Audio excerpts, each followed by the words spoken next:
الہ الا اللہ لا الہ الا اللہ حق لا الہ الا اللہ لا الہ۔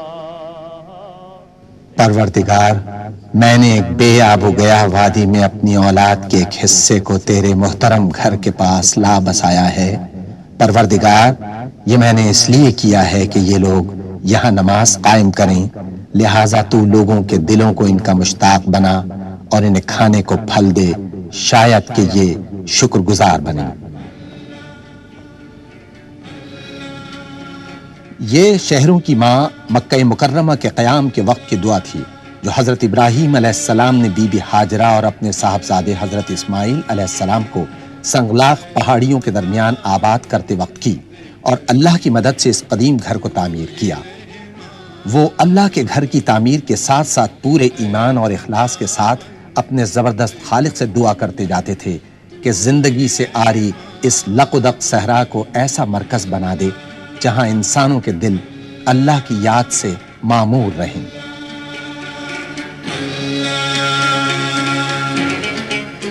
جب رسول اکرم صلی اللہ علیہ وآلہ وسلم نے مکہ مکرمہ کو فتح فرمایا اور اللہ کے گھر کو بتوں سے پاک کیا تو مسجد الحرام شہر کے وسط میں ایک کھلی عمارت تھی۔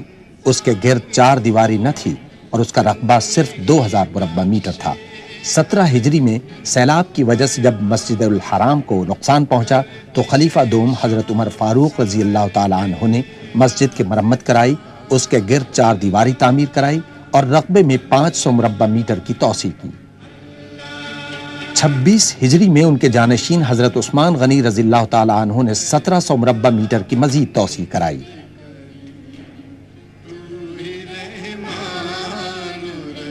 مسجد حرام کی 4 دیواری میں توسیع سن 65 ہجری میں حضرت عبداللہ بن زبیر رضی اللہ تعالیٰ عنہ نے کرائی، جس کے نتیجے میں اس کا رقبہ 3300 مربع میٹر ہوا۔ سن 137 ہجری میں ابو جعفر المنصور نے مسجد حرام میں 5300 مربع میٹر کا مزید اضافہ کیا۔ اس کے بعد خلیفہ محمد المہدی کی زیر نگرانی توسیع میں مسجد کے رقبے میں 15000 مربع میٹر کا اضافہ ہوا۔ خلیفہ المقتدر عباسی نے 1300 مربع میٹر کا اضافہ کرایا۔ سن 306 ہجری میں خلیفہ المقتدر عباسی نے 950 مربع میٹر کے داخلے کے راستے تعمیر کرائے، جس کے نتیجے میں مسجد حرام کا مجموعی رقبہ 30200 مربع میٹر ہو گیا، جس کے بعد اس کے رقبے اور حیت میں 1000 برس تک کسی قسم کی تبدیلی نہیں کی گئی۔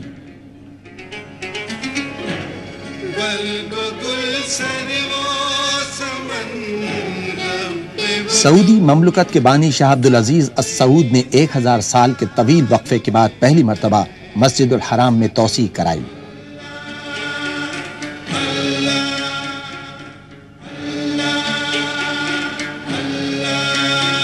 اسلام کی سربلندی اور مسلمانوں کی فلاح و بہبود کے لیے شاہ عبدالعزیز کی لگن اور جذبے کو اس خیال نے مزید تقویت بخشی کہ مستقبل میں مسجد حرام میں بے پناہ لوگ آئیں گے اور قدیم شہر مکہ مکرمہ کی حیت تبدیل ہو کر رہ جائے گی۔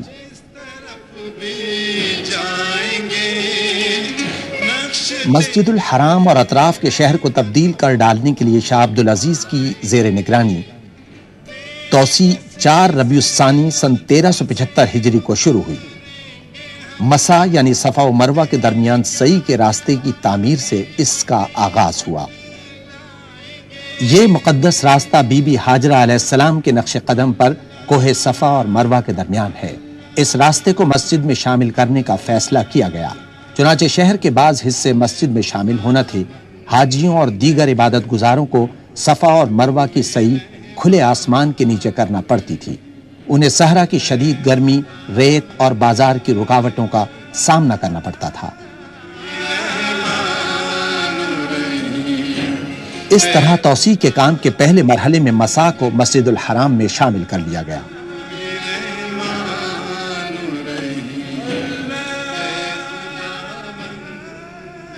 مسا کی تعمیر توسیع کا پہلا مرحلہ تھی، جسے اس طرح ڈیزائن کیا گیا کہ وہ موجودہ ڈھانچے سے مطابقت اختیار کر جائے۔ اس تعمیر کے نتیجے میں مسجد الحرام کا رقبہ 30,200 مربع میٹر سے بڑھا کر 1,52,000 مربع میٹر تک کیا جانا تھا۔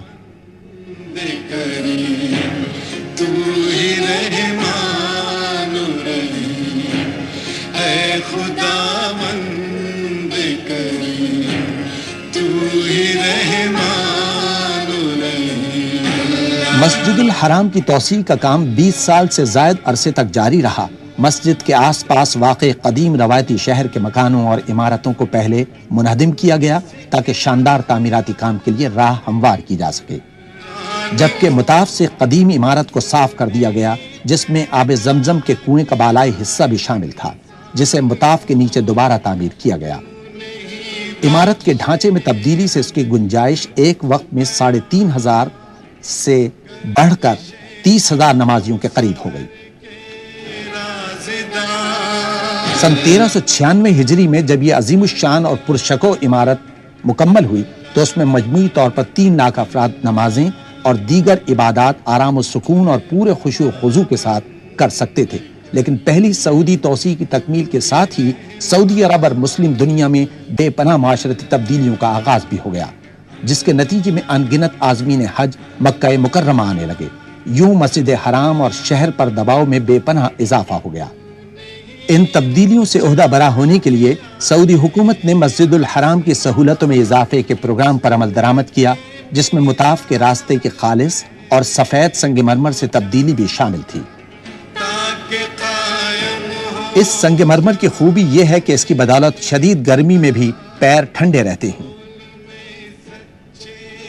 سن 1406 ہجری میں خادم حرمین شریفین شاہ فہد بن عبدالعزیز السعود نے پہلی سعودی توسیع کے دوران تعمیر کی جانے والی چھت کی تزئین و آرائش کی ہدایت کی تاکہ مزید 84,000 نمازیوں کی گنجائش نکالی جا سکے۔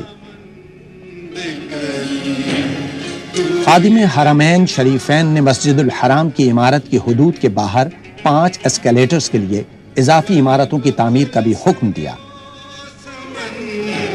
اس ڈھانچے کو، جن میں سے ہر ایک 375 مربع میٹر رقبے کا ہے، رش کے زمانے میں عام سیڑھیوں کے علاوہ چھت پر آنے جانے کے لیے اضافی سہولت کی فراہمی کے لیے تعمیر کیا گیا تھا۔ ان ایسکیلیٹرز کی تعمیر کا بنیادی مقصد خاص طور پر ضعیف افراد اور بچوں کو پہلی منزل اور چھت کے علاقوں تک آمد و رفت کی سہولتیں فراہم کرنا تھا۔ سٹین لیس اسٹیل کے اسکیلیٹرز کی روایتی عرب طرز تعمیر کے مطابق تزئین و آرائش کی گئی۔ ان میں ہر گھنٹے 15,000 افراد کے اوپر آنے جانے کی گنجائش ہے۔ پہلی سعودی توسیع کے بعد کی جانے والی ان تبدیلیوں کے نتیجے میں مسجد الحرام کی گنجائش بڑھ کر 4 لاکھ افراد ہو گئی۔ جدید کمرشل فضائی ٹرانسپورٹ کے آغاز کے بعد حجاز مقدس آنے والے عازمین حج کی تعداد میں بے پناہ اضافے کے بعد ایک مرتبہ پھر بہترین منصوبہ بندی کی ضرورت محسوس کی گئی۔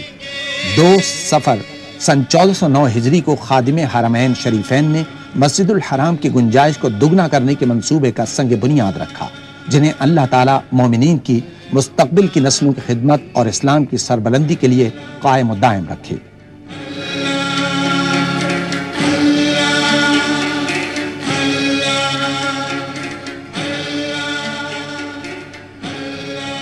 خادم حرمین شریفین کے توسیع منصوبے کے نتیجے میں تہخانوں، سطح زمین اور پہلی منزل کا رقبہ 76,000 مربع میٹر ہونا تھا، جس کے مطابق مسجد میں مزید 1,70,000 نمازیوں کی گنجائش ہو جاتی۔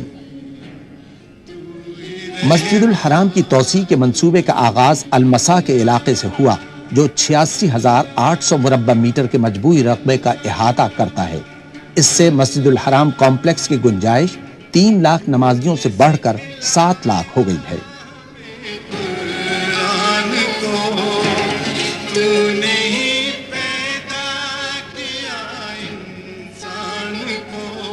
تعمیر کے کام کے آغاز سے کئی برس قبل مسجد سے ملحق سوق صغیر کو منہدم کر دیا گیا تاکہ نئی توسیع کے لیے جگہ نکالی جا سکے۔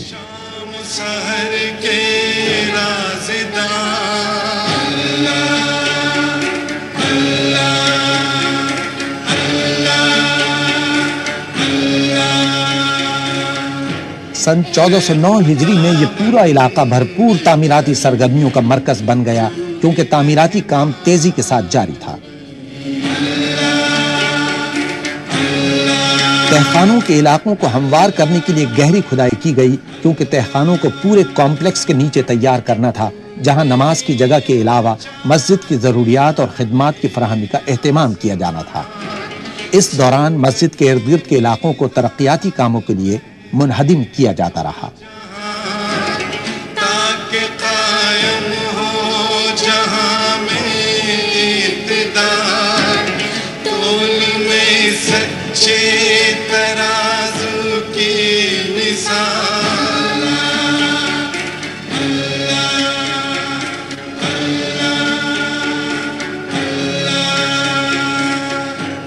اے خداوند کریم، علاقے سے متعدد قدیم اور روایتی عمارتوں اور مکانوں کو گرا دیا گیا تاکہ تعمیراتی کام کو ممکن بنایا جا سکے۔ سر و سمن رب وجود، سب تیری سرکار میں محو سجود۔ مسجد الحرام مکہ مکرمہ کے وسط میں واقع ہے، جہاں سے میونسپلٹی اور مسجد کے لیے بے شمار خدمات کی فراہمی کی لائنیں گزرتی ہیں۔ ان تمام خدمات کو تعمیراتی کام کے دوران روکنا خاصا مشکل تھا۔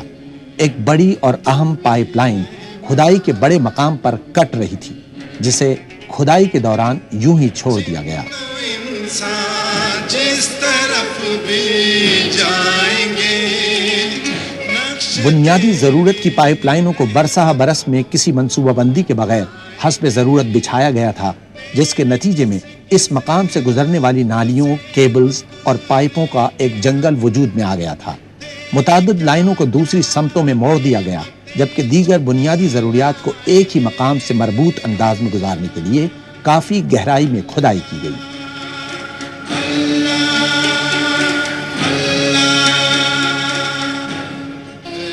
ارد گرد سے گزرنے والی بنیادی ضروریات کی اشیاء کی لائنوں کو مختصر مدت میں ایک متحدہ اور مربوط نظام سے منسلک کرنے کا عمل تعمیراتی ماہرین کے لیے انجینئرنگ کا ایک بڑا چیلنج بن گیا۔ متعدد محرابدار نالیوں کو مسح کے نیچے سے گزارا گیا۔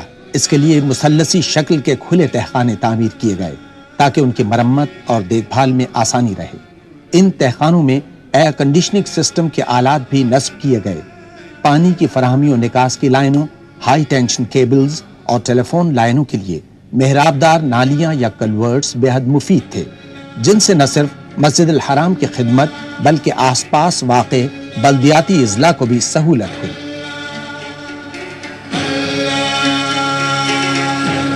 اے خداوند کریم، تو جنوب سے آنے والا برساتی طوفان مکہ مکرمہ کو متاثر کرتا اور سیلابی پانی وادی کے اس نشیبی علاقے میں داخل ہو جاتا جہاں مسجد الحرام واقع ہے۔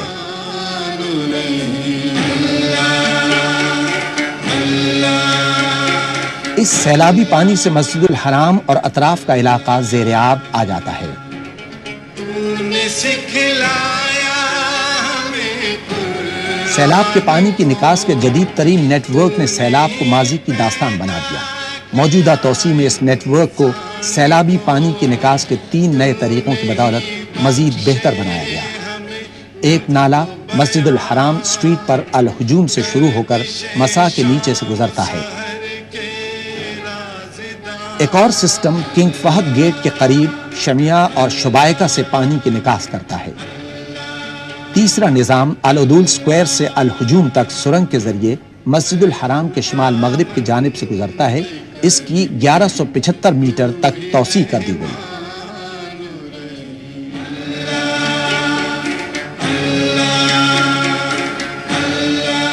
توسیعی مقام پر کھدائی کے دوران زیر زمین پانی کے ٹیسٹ کیے جاتے رہے تاکہ بنیاد کے کام کے لیے راہ ہموار ہو سکے۔ اس کی بدولت بنیادوں کے ڈیزائن میں کئی مرتبہ ترمیم کی گئی تاکہ وزن کو مساوی تقسیم کیا جا سکے۔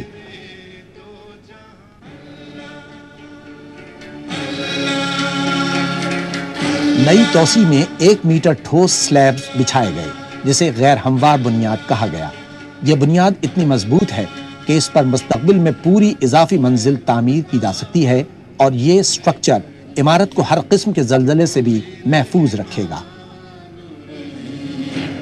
اے خداوند کریم تو ہی رحمان الرحیم،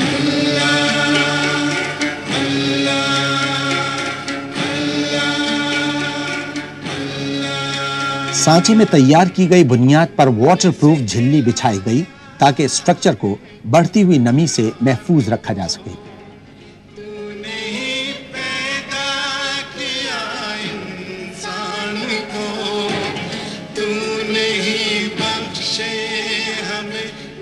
ڈھانچے کی بنیاد کے ساتھ فولاد اور کنکریٹ کے 492 مضبوط امدادی چبوترے تعمیر کیے گئے۔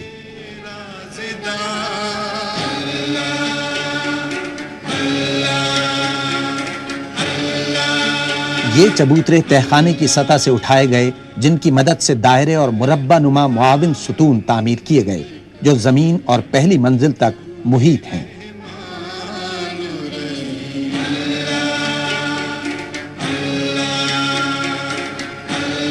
زمین دوز اساس سے مسجد الحرام کی توسیع کے اہم مرحلے کا آغاز ہوا۔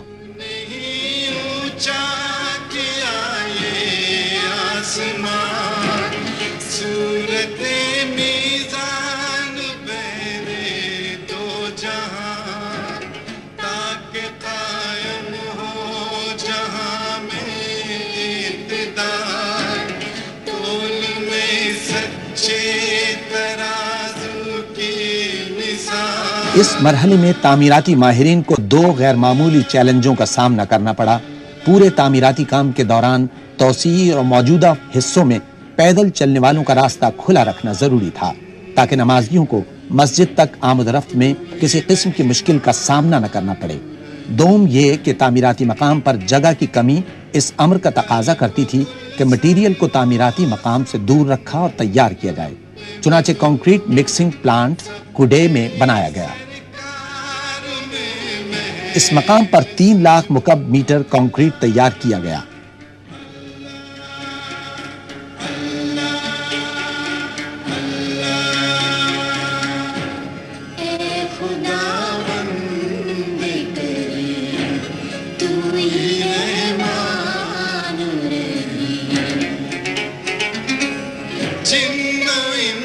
کنکریٹ کو کوڈے سے ایک سرنگ کے ذریعے مکہ مکرمہ میں تعمیراتی مقام تک لایا گیا۔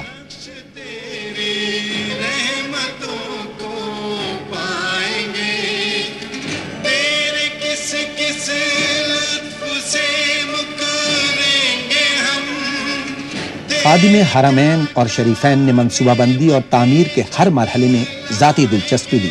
وہ تعمیراتی مقام کے باقاعدگی سے دورے کرتے رہے، جس کے دوران انہیں تعمیراتی کام کی پیش رفت سے آگاہ کیا جاتا رہا۔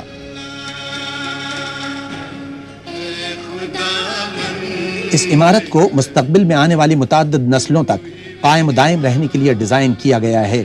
چنانچہ تعمیر کے پورے منصوبے میں عمارت کی مضبوطی اور استحکام پر خاص توجہ دی گئی۔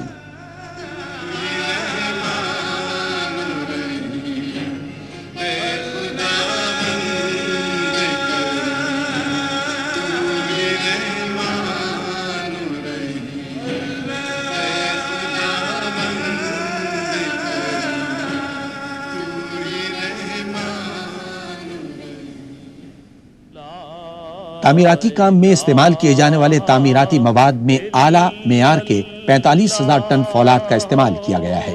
تعمیراتی منصوبے میں اعلیٰ معیار برقرار رکھنے کے سخت ضوابط کا نفاذ کیا گیا اور ان کی پوری طرح پابندی کرائی گئی۔ اس دوران مختلف اشیاء کی جانچ پڑتال کا عمل مسلسل جاری رہا۔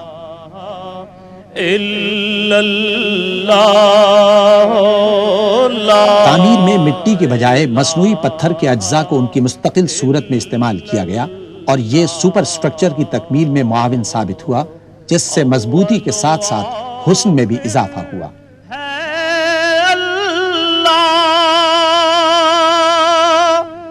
باطن و ظاہر ہے اللہ، جسم میں جامع ہے اللہ۔ کہ خصوصی تعمیراتی مٹیریل مکہ مکرمہ کے نواح میں واقع ایک فیکٹری میں تیار کیا گیا جو اس منصوبے کے لیے خاص طور پر تعمیر کی گئی تھی۔ لا الا اللہ لا الہ الا اللہ قلندروں کی اذان لا۔ مسا کے علاقے میں بنیادی سہولتوں کے زیر زمین پیچیدہ جال کے ارد گرد واقع داخلی راستے بڑی خوبصورتی سے سجائے گئے۔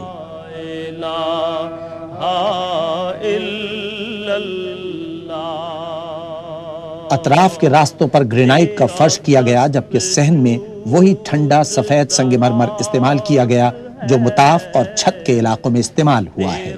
ہر غلام ایاز ہے۔ یہ وسیع و عریض صحن متعدد مقاصد پورے کرتا ہے، مسجد میں آنے اور باہر جانے کے راستے کے طور پر، شہر اور باہر سے آنے والوں کے لیے آرام کرنے کی جگہ کے طور پر، اور مسجد الحرام کی اضافی عمارت کے طور پر جہاں لوگ نماز کے لیے جمع ہوتے ہیں اور اپنے رب کو یاد کرتے ہیں۔ حق لا الہ الا اللہ تو نوازنے پہ صحن سے متصل کثیر سطحی وضو خانہ کمپلیکس تعمیر کیا گیا جہاں عبادت گزاروں کو حفظان صحت کے مطابق اور آرام دہ طور پر پاک ہونے کی سہولتیں فراہم کی گئی ہیں۔ اس کمپلیکس میں 1440 غسل خانے، 1091 وضو خانے اور پانی پینے کے 162 نلکے ہیں۔ یہ سہولتیں اعلیٰ معیار کو مد نظر رکھتے ہوئے فراہم کی گئی ہیں تاکہ وہ لاکھوں نمازیوں کے مستقل استعمال میں رہنے کے باوجود پائیدار ثابت ہوں۔ لا الہ الا اللہ۔ سن 1411 ہجری میں ماہ رمضان المبارک تک مسا، صحن اور چھت کا تمام علاقہ مکمل ہو چکا تھا اور اہل ایمان سے بھر گیا تھا۔ وہ تراویح اور تہجد کی نمازوں میں مصروف تھے، قیام، رکوع اور سجود میں دل کی گہرائیوں سے اپنے رب کو یاد کر رہے تھے، اس قدیم گھر کے سامنے جو اسلام کا قلب ہے۔ نور محمد صلی اللہ لا الہ الا اللہ حق لا الہ الا اللہ لا الہ الا اللہ لا الہ الا اللہ حق لا۔ ایک طرف گراؤنڈ فلور تکمیل کے آخری مرحلے میں تھا اور دوسری طرف پہلی منزل کی تیاریاں پوری طرح جاری تھیں۔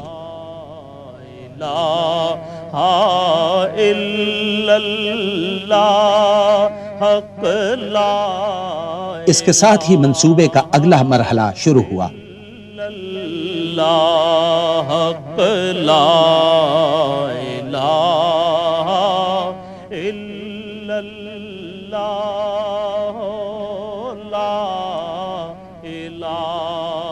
وادی فاطمہ مکہ مکرمہ کے نواح میں واقع ہے۔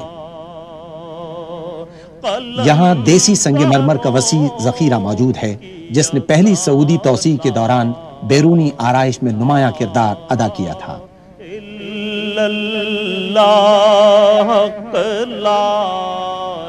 موجودہ منصوبے کے لیے ضروری تھا کہ پتھر تراشنے والی مشینوں کو زمین میں زیادہ گہرائی تک پہنچایا جائے تاکہ شاندار سنگ مرمر حاصل کیا جا سکے۔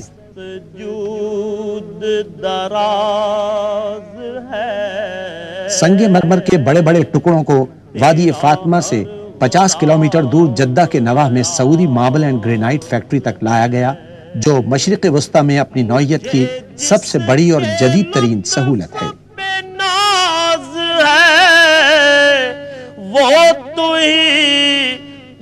زندان یہاں سنگ مرمر کے سلیبز تیار کیے گئے، انہیں کاٹا گیا اور پالش کی گئی تاکہ اس کے فطری حسن کو جلا بخشی جا سکے۔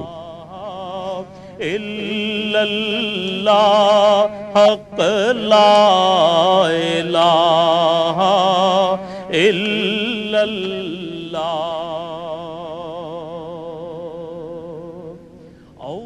مکہ مکرمہ میں اس خوبصورت سنگ مرمر کو توسیع منصوبے میں مطلوبہ مقامات پر نصب کرنے کا عمل جاری رہا۔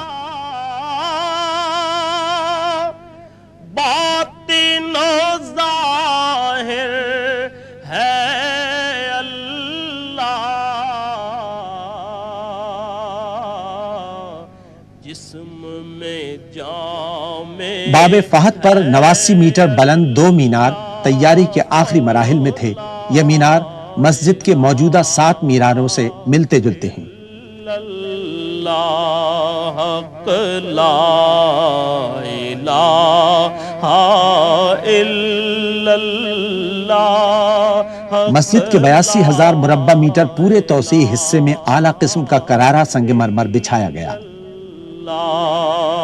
مسجد کے مربع نما دائرے کی شکل کے معاون ستونوں میں بھی کرارا سنگ مرمر استعمال کیا گیا۔ پہ آئے تو نواز دے زمانہ، تو قریب ہی جو ٹھہرا۔ سفید فائسہ سنگ مرمر کو نئے توسیع منصوبے میں چھت کے وسیع علاقے میں بچھایا گیا، جہاں 40,000 نمازیوں کی گنجائش ہے۔ مسجد الحرام کی توسیع کے منصوبے کی اہم بات اس کے 3 بڑے گنبد ہیں، جن میں سے ہر ایک کا قطر 15 میٹر اور لمبائی 13 میٹر ہے۔ حق لا الہ۔ ہنگامی صورتحال سمیت تمام اوقات میں بجلی کی فراہمی کے بنیادی نظام کو یقینی بنانے والا ایک نیا سسٹم نصب کیا گیا۔ مسجد الحرام میں مین الیکٹریکل گریڈ سے بجلی فیل ہونے کی صورت میں بیٹری سے چلنے والے یونٹوں کی مدد سے بغیر کسی خلل کے بجلی کی فراہمی کو ممکن بنایا گیا ہے، جو مسجد میں مختلف مقامات پر نصب ہیں۔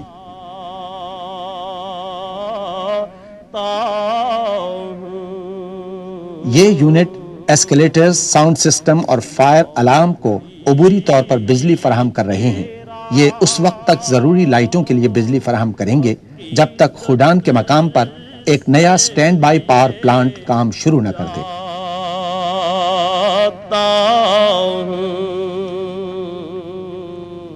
اس 32 میگا واٹ کی سہولت سے حاصل ہونے والی بجلی مکمل طور پر مسجد الحرام کے لیے ہے۔ یوں تمام ضروری خدمات اپنا کام کبھی بند نہیں کر سکیں گی۔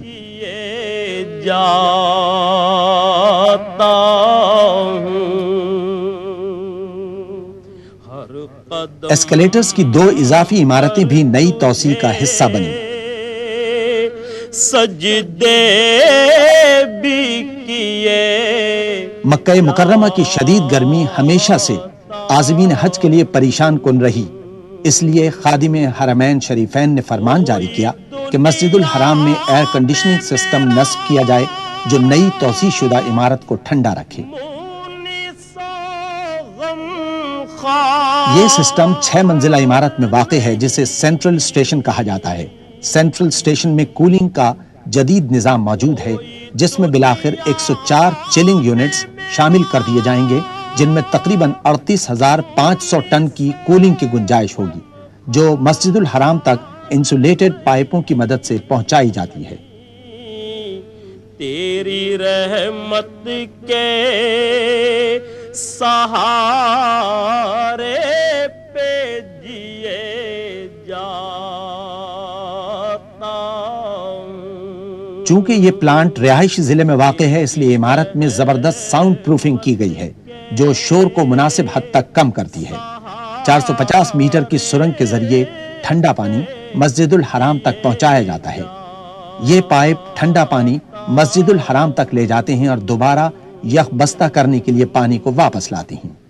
زندگی نام ہے۔ توسیع کے کام کے دوران یہ پائپ ذیلی زمیندوز حصوں سے گزرتے تھے۔ پانی کو سیکنڈری پائپوں کے ذریعے ایئر ہینڈلنگ یونٹ میں پمپ کیا جاتا، جو بالائی زمین دوز سطح میں واقع تھے۔ چھوٹے سائز میں یہ ایئر ہینڈلنگ یونٹ اس طرح ڈیزائن کیے گئے ہیں کہ ان میں بے شمار خوبیاں پیدا ہو گئی ہیں۔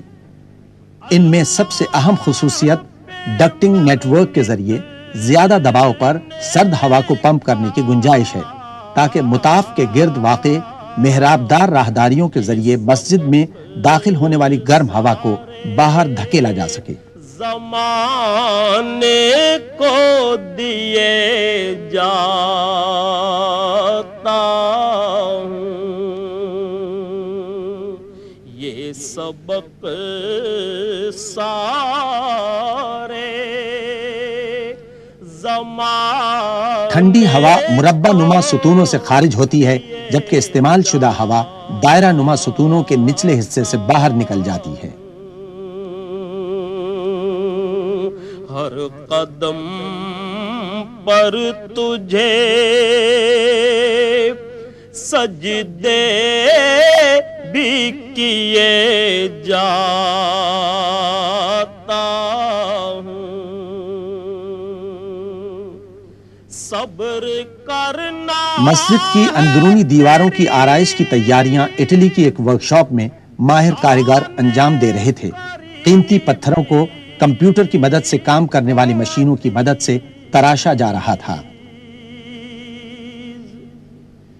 صبر کرنا ہے تیری بہترین ہنرمندی اور جدید ٹیکنالوجی کی مدد سے اسلامی طرز کے شاہکار تیار کرنے میں مدد ملی جنہوں نے مسجد کو خوبصورت، دیدہ زیب اور مزید پروقار بنا دیا۔ میں یہی سوچ کے آنسو بھی پیے جاتا ہوں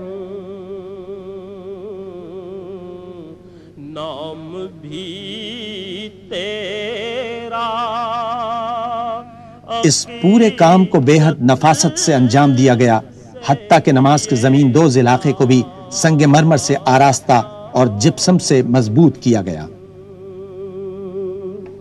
تیرے کرم کی الہی کچھ انتہا ہی نہیں، اب اپنا تیرے سوا کوئی آسرا۔ ماہر کاریگروں نے اعلیٰ معیار کے ٹائل تیار کیے جو اسلامی فن تعمیر کا بہترین نمونہ تھے۔ الہی کچھ انتہا ہی نہیں، نہ ہو جو جذب کی۔ یہاں تیار کیے جانے والے ٹائلوں نے شاندار محرابوں کو حسن بخشا جنہیں باب فہد پر تعمیر کیا گیا۔ نہ ہو جو جذب انتہائی بڑی فانوسیں اسلامی فن تعمیر کا شاہکار تھیں جنہیں پوری مسجد میں جا بجا سجایا گیا۔ دعا جو دل سے نہ نکلے تو پھر دعا ہی نہیں، دعا جو دل سے نہ تین عالیشان خوبصورت گنبد شاہ فہد کی جانب سے مسجد الحرام کی توسیع کے منصوبے کی علامت بن گئے۔ جھکا جو در پہ تیرے پا گیا سکون حیات۔ ماہر کاریگروں نے گنبد کے اندرونی حصوں پر بڑی احتیاط اور مہارت سے سونے کے ورق نصب کیے۔ پا گیا سکون حیات، ہٹا جو در سے سکون پھر۔ ان گنبدوں کو دیدہ زیب اور خوبصورت بنانے میں کسی قسم کی کمی نہیں چھوڑی گئی۔ ان میں بنائی گئی کھڑکیوں نے گنبدوں کے حسن کو لازوال بنا دیا۔ کھڑکیوں پر جیومیٹری کی اشکال کے دل فریب ڈیزائن بنائے گئے۔ سے ملا ہی نہیں، کروں میں جرأت شکوہ مجال کیا میری، کروں میں جرأت۔ پہلی سعودی توسیع کے بیرونی حصوں کو کھول دیا گیا تاکہ اسے نئی توسیع کے ساتھ مربوط کیا جا سکے۔ تیرے کرم نئی اور پرانی عمارتوں کے درمیان بڑی مہارت کے ساتھ تعلق قائم کیا گیا۔ میں رہا ہی نہیں، تیرے کرم۔ موجودہ مسجد کے ڈیزائنوں اور مٹیریل کو مد نظر رکھتے ہوئے نئی توسیع کا کام کیا گیا تھا، یوں دونوں عمارتوں میں کہیں کوئی فرق محسوس نہیں ہوتا۔ تیرے کرم مسجد الحرام کے توسیع شدہ حصے کے باہر ٹریفک کے ہجوم کو کم کرنے کے لیے خادم حرمین شریفین نے ایک انڈر پاس کی تیاری کا حکم دیا، جس کے اوپر ایک چھت تعمیر کی جانی تھی تاکہ نمازی مسجد تک آسانی اور حفاظت سے آ جا سکیں۔ اس کام کے لیے مسجد الحرام کی مغربی جانب سوق صغیر کی طرف شبیکہ فلائی اوور سے مشرقی جانب جیاد اسٹریٹ تک 900 میٹر علاقے میں کھدائی اور تعمیر ہونا تھی۔ آسرا ہی نہیں، تیرے کرم کی الہی کچھ انتہا ہی نہیں۔ انڈر پاس کی تعمیر سے جو پیدل چلنے والوں کے عارضی پلوں کے درمیان سے گزرتا ہے، ٹریفک کے رش کو کم کرنے کے علاوہ ایک وسیع و عریض جگہ بھی میسر آ گئی، جس کی بدولت بنیادی ضروریات کے کمروں اور انتظامی دفاتر کے ساتھ ساتھ ایک بڑا 2 منزلہ طہارت خانہ بنانے میں مدد ملی، جہاں سیڑھیاں اور دوہرے اسکیلیٹرز بنائے گئے ہیں۔ ان میں 690 غسل خانے، 449 وضو خانے اور پینے کے پانی کے 114 نلکے ہیں۔ انڈر پاس کو 600 میٹر تک ڈھانپا یا کور کیا گیا تاکہ مسجد الحرام تک ٹریفک کا بہاؤ کسی رکاوٹ کے بغیر جاری رہ سکے اور نمازیوں کو پیدل چلنے کے راستوں میں کسی قسم کی دشواری یا رکاوٹ نہ ہو۔ مسجد حرام کے ارد گرد پورے انڈر پاس کو ایک چھت سے ڈھانک دیا گیا، جس کی بدولت نماز کے لیے اضافی جگہ اور نمازیوں کی سہولت کے لیے ایک قیمتی حصہ میسر آ گیا۔ تعمیراتی کام کے تمام عرصے میں نمازیوں کی سہولت کو خاص ترجیح حاصل رہی۔ جھکا جو در پہ تیرے مسجد الحرام تعمیراتی کام کے دوران کسی رکاوٹ کے بغیر 24 گھنٹے کھلی اور قابل رسائی رہی۔ یہ پورا منصوبہ تعمیراتی انجینئرنگ کے لیے ایک چیلنج کی حیثیت رکھتا تھا۔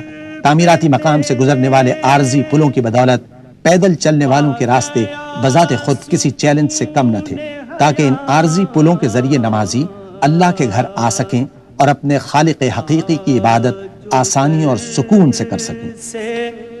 سکون پھر اسے ملا ہی نہیں، ہٹا جو در سے سکون پھر اسے۔ خادم حرمین شریفین نے پوری مسلم امہ کے لیے یہ شاندار خدمت انجام دی تاکہ لوگ اللہ تعالیٰ کی بزرگی اور عظمت اور حسن کے احساس کے ساتھ اس کی پاکی بیان کر سکیں۔ شکوہ مجال کیا میری، کروں میں جرأت شکوہ مجال کیا میری، تیرے کرم سے تو محروم میں رہا ہی نہیں، تیرے کرم سے تو محروم میں رہا ہی نہیں، تیرے کرم کی الہی کچھ انتہا ہی نہیں. اے انسان، خود کو پاک صاف کر لو اور اپنے خالق کی عبادت کرو، تم خوشحال ہوگے اور فلاح پاؤ گے. اپنے باپ ابراہیم علیہ السلام کے نقش قدم پر چلتے ہوئے اللہ کے لیے جہاد کرو جیسا کہ اس کا حق ہے، اور جس کے لیے اس نے تمہیں منتخب کیا ہے، اور اس نے تمہارے لیے یہ دین چنا ہے. اس نے تمہارا نام مسلمان رکھا تاکہ تم انسانیت پر گواہ رہو. اس لیے نماز ادا کرو، زکوٰۃ دو اور روزے رکھو، اور اللہ کے گھر کا حج کرو. وہ تمہارا محافظ ہے اور بہترین محافظ اور بہترین مددگار. اے خداوند کریم، تو ہی رحمان و رحیم. اے خداوند کریم، تو ہی رحمان و رحیم.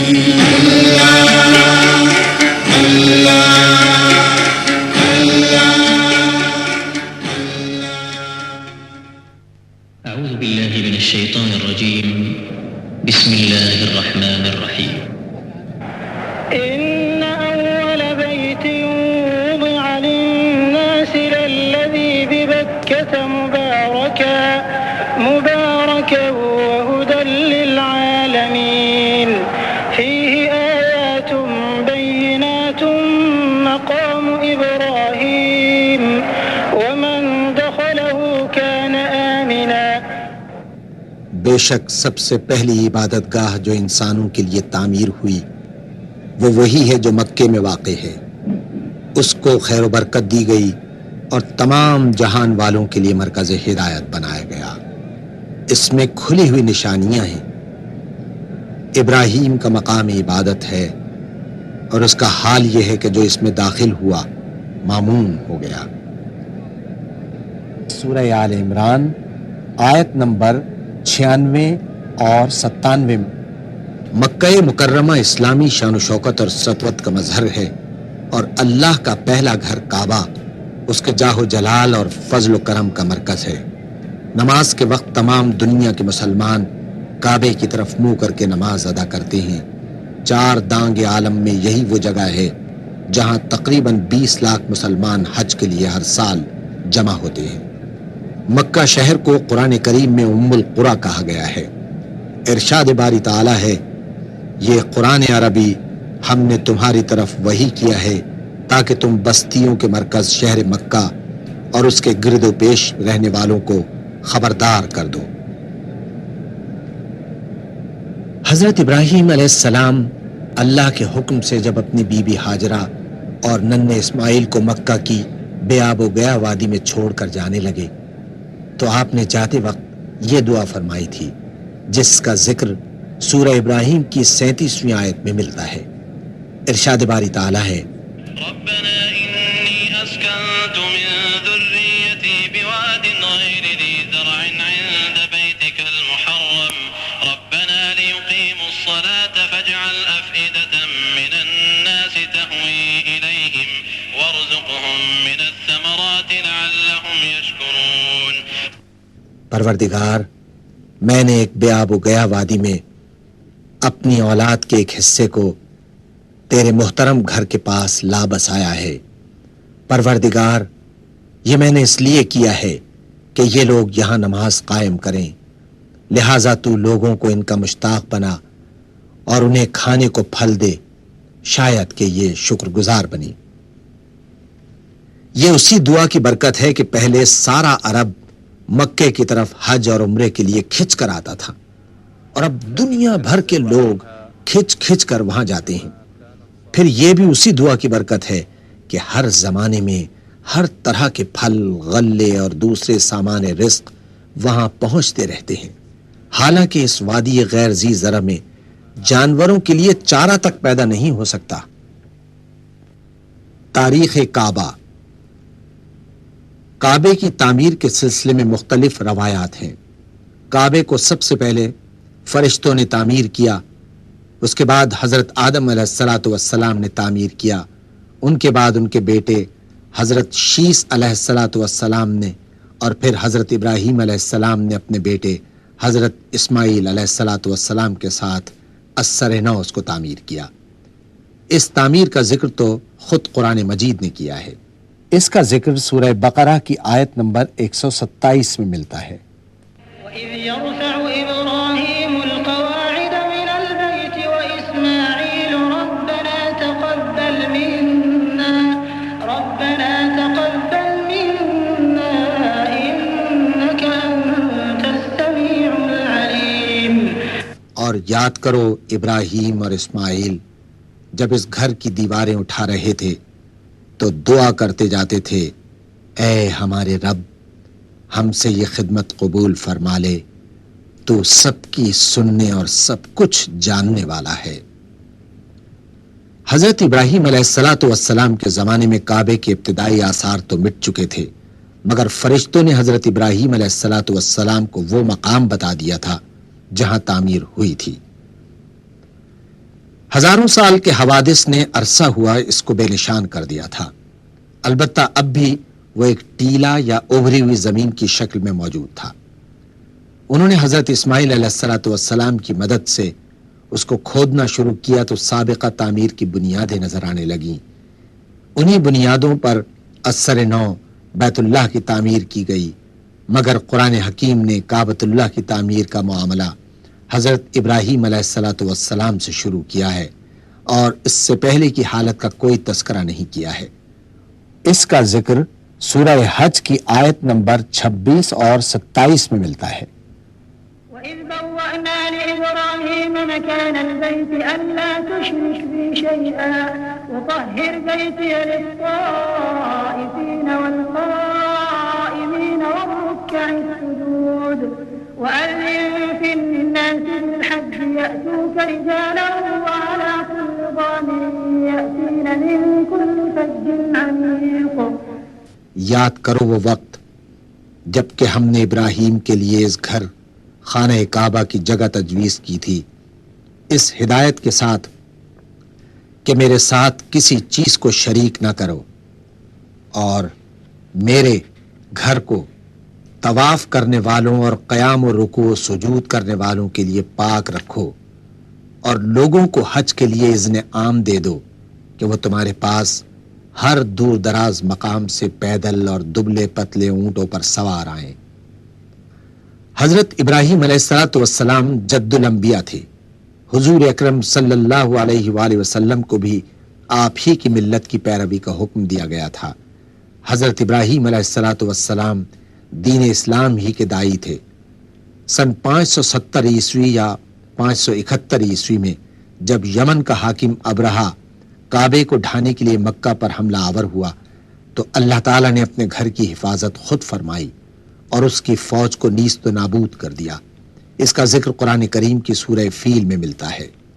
ألم تر كيف فعل ربك بأصحاب الفيل ألم يجعل كيدهم في تضليل وأرسل عليهم طيرا أبابيل ترميهم بحجارة من سجيل فجعلهم كعصف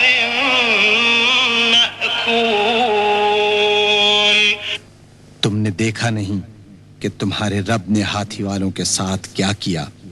کیا اس نے ان کی تدبیر کو اکارت نہیں کر دیا اور ان پر پرندوں کے جھنڈ بھیج دیے جو ان پر پکی ہوئی مٹی کے پتھر پھینک رہے تھے، پھر ان کا یہ حال کر دیا جیسے جانوروں کا کھایا ہوا بھوسا۔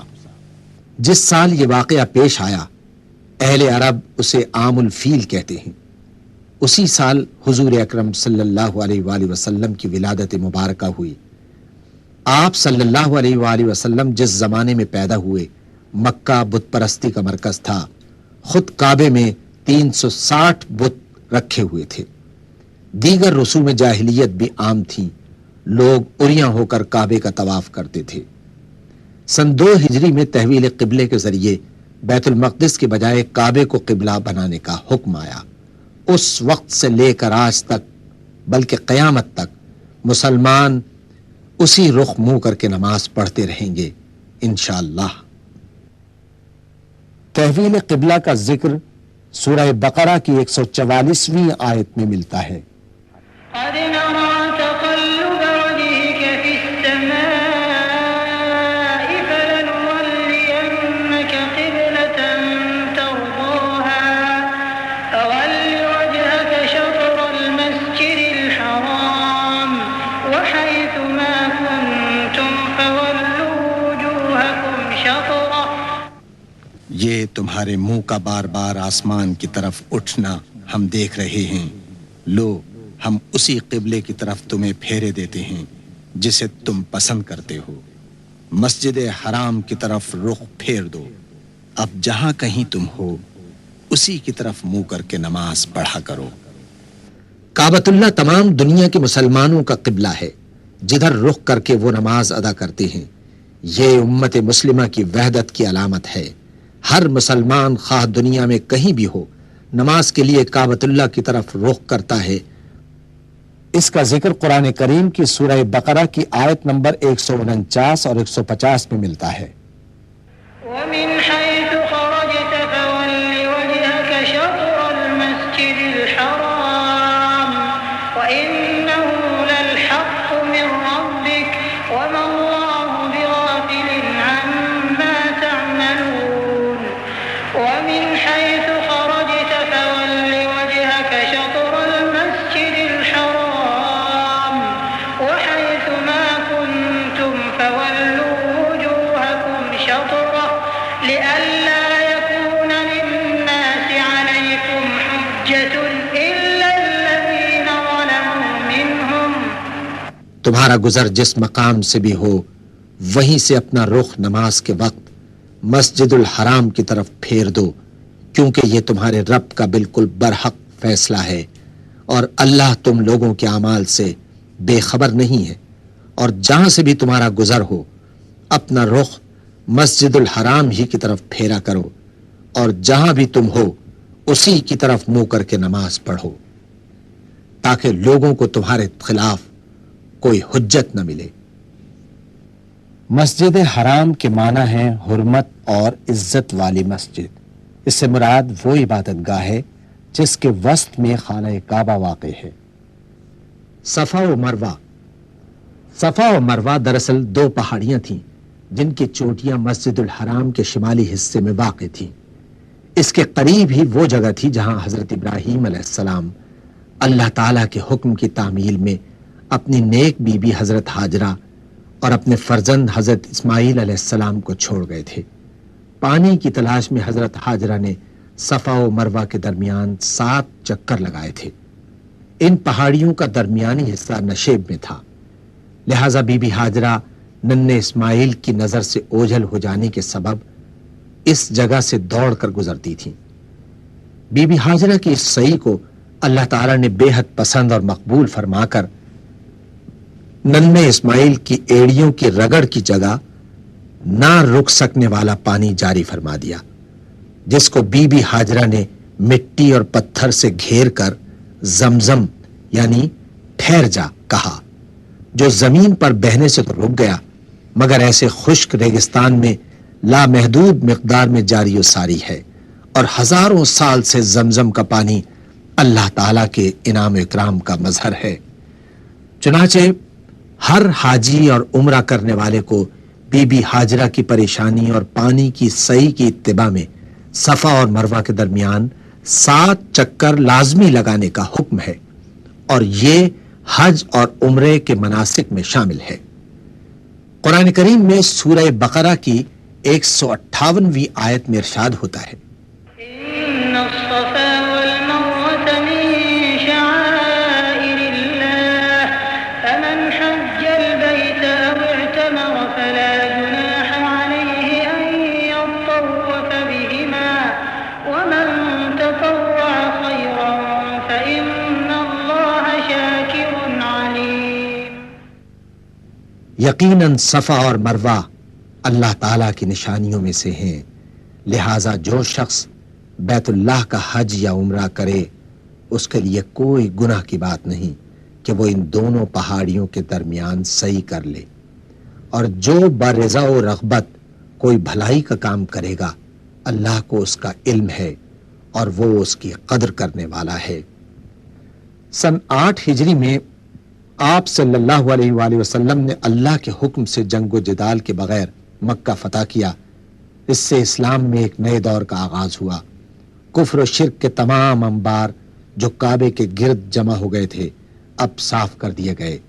خود حضور اکرم صلی اللہ علیہ وآلہ وسلم اپنی چھڑی سے انہیں گراتے جاتے اور پڑھتے جاتے تھے، حق آ گیا اور باطل مٹ گیا، باطل تو مٹنے ہی والا ہے۔ سن 9 ہجری کے حج کے موقع پر مکہ مکرمہ پر رسول اللہ صلی اللہ علیہ وآلہ وسلم کا عملی تسلط پہلی دفعہ ہوا، جبکہ اس موقع پر آپ صلی اللہ علیہ وآلہ وسلم خود شریک نہیں تھے، بلکہ حضرت ابو بکر صدیق رضی اللہ تعالی عنہ نے امیر الحج کے فرائض انجام دیے اور نئے انتظامات کا اعلان کیا۔ حضرت علی کرم اللہ وجہہ نے سورہ توبہ کی آیات پڑھ کر اعلان کیا، اس سال کے بعد مشرکین کو بیت اللہ میں داخل ہونے کی اجازت نہیں، کیونکہ وہ ناپاک یعنی نجس ہے۔ سن 10 ہجری میں حضرت صلی اللہ علیہ وآلہ وسلم نے خود حج کی قیادت فرمائی، یہی حجۃ الوداع تھا۔ اس موقع پر ایک بھی مشرک موجود نہ تھا۔ کعبہ بلا شرکت غیر مسلمانوں کا مقدس حرم بن گیا۔ حج کے اکثر مناسک میں بنیادی حیثیت کعبے ہی کو حاصل ہے۔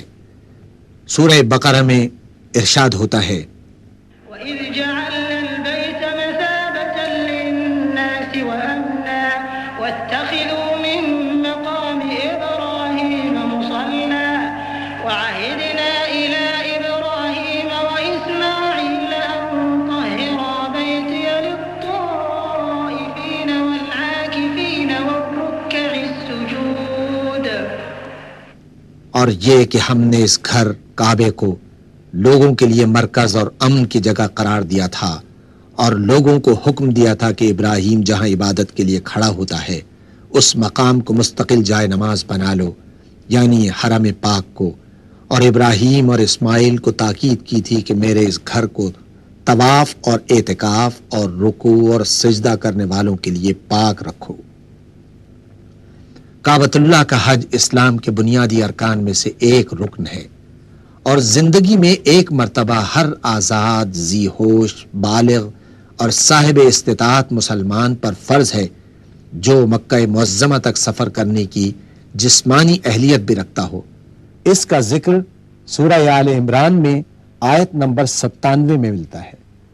وَلِلَّهِ عَلَى النَّاسِ حِجُّ الْبَيْتِ مَنِ اسْتَطَاعَ إِلَيْهِ سَبِيلًا وَمَن كَفَرَ فَإِنَّ اللَّهَ غَنِيٌّ عَنِ الْعَالَمِينَ۔ لوگوں پر اللہ کا یہ حق ہے کہ جو اس گھر تک پہنچنے کی استطاعت رکھتا ہو وہ اس کا حج کرے، اور جو کوئی اس حکم کی پیروی سے انکار کرے تو اسے معلوم ہو جانا چاہیے کہ اللہ تمام دنیا والوں سے بے نیاز ہے۔ حج ہر مسلمان کی تمنا اور زندگی کا بلند ترین نصب العین ہے۔ رسول اکرم صلی اللہ علیہ وآلہ وسلم نے باوجود استطاعت کے حج نہ کرنے والوں کے حق میں ارشاد فرمایا، جو شخص زاد راہ اور سواری رکھتا ہو جس سے بیت اللہ تک پہنچ سکے اور پھر بھی حج نہ کرے تو اس کا اس حالت میں مرنا یہودی یا عیسائی ہو کر مرنا برابر ہے۔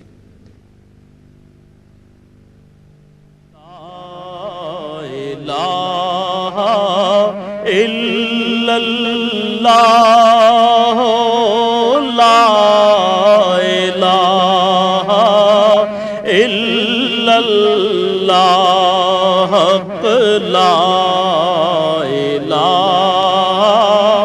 الا اللہ، لا الہ الا اللہ، محمد الرسول اللہ۔